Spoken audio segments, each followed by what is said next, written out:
For anyone that watches the videos and content featured here regularly, it should lead you to the conclusion that the sole purpose of this broadcast is to let you know what often goes on in the life of a rideshare driver, what ride sharing often involves, other than just simply earning a living and having a flexible way of making extra money. Hell of a lot of things that go on, in particular from the aspect that ride sharing is dangerous.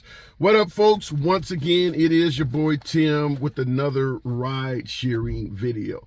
Now, just yesterday, we featured a video of a female passenger in Atlanta, Georgia, riding in the back of an Uber, a luxury Uber, an Escalade, where apparently two shooters pulled up, opened up, killing the passenger. Authorities suggest over 50 rounds were fired, evidence markers everywhere. As heinous as that story is, taking the life of a female passenger simply trying to get from point A to point B, it's happened again. It has literally happened again in almost similar fashion. This time we're talking about the location of Detroit, Michigan. Now, in this case, this happened this morning. Today is Friday, June 2, the 2nd of June. 6:05 this morning, Michigan State troopers were dispatched to the westbound lanes of I-94 and Livernois, if I'm pronouncing that correctly.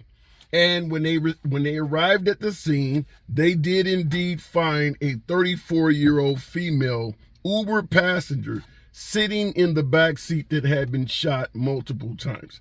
Now, according to the authorities in this case, once again, someone pulled up besides the Uber car or the Uber vehicle, and the driver themselves, dark sedan, according to authorities, opened fire on the Uber vehicle, striking the passengers several times. So it's not a one-off thing.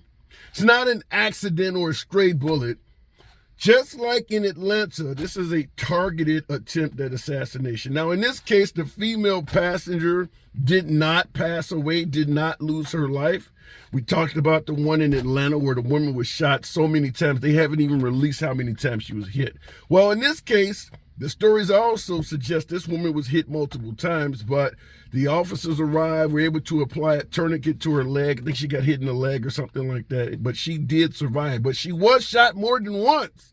So this is a targeted hit, just like in Atlanta, once again on a female passenger. So we have to start, I suppose the biggest lesson we can learn is you got to start paying attention to who the hell you're picking up.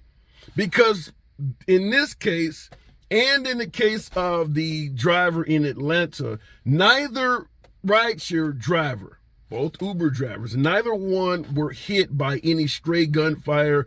The assailant had no interest in the driver. However, we have done stories of cars being lit up like the one in Chicago where the driver did die. So whether it's intentional, whether it's accidental, because a hell of a lot of these assassins are not good at shooting firearms. They're not marksmen. You know how some of these folks are shooting with the damn gun twisted to the side and shit like that. So the chances of a stray round hitting the driver is very, very high. How these two last assassination attempts, one being successful, did not take the life of a driver or wound a driver even, is amazing. But I have done stories where the driver was indeed hit. In this case, like I stated before, just like with Atlanta, it's amazing that whoever the assailant is, they're allowing that witness, being the rideshare driver, to basically get away unscathed. Because in this case, just like in Atlanta, the authorities suggest that the driver is cooperating with them. So just be cautious of who the hell you're picking up. And what we're talking about here is if you're picking up someone that is currently involved in a fight, currently involved in an argument where they're already screaming back and forth, maybe trying to flee an abusive spouse or some shit like that, where they jump in your car, drive, get rid of those people. Get rid of those people, because I've done numerous stories like this. I talked about the driver in Chicago. There's another story in Houston we've done a story on. Drivers are being followed because folks want to get at the passengers. If you feel even remotely like you got someone in your vehicle that is a target of a hit, I would highly suggest getting out of the vehicle yourself, as opposed to trying to beg them to get out or trying to, run somewhere. If you see someone following you, that might be a time to abandon your vehicle. If they want that person, it is what it is. That's not your job, is to protect other people in your vehicle. Your job is to get home to your own damn family.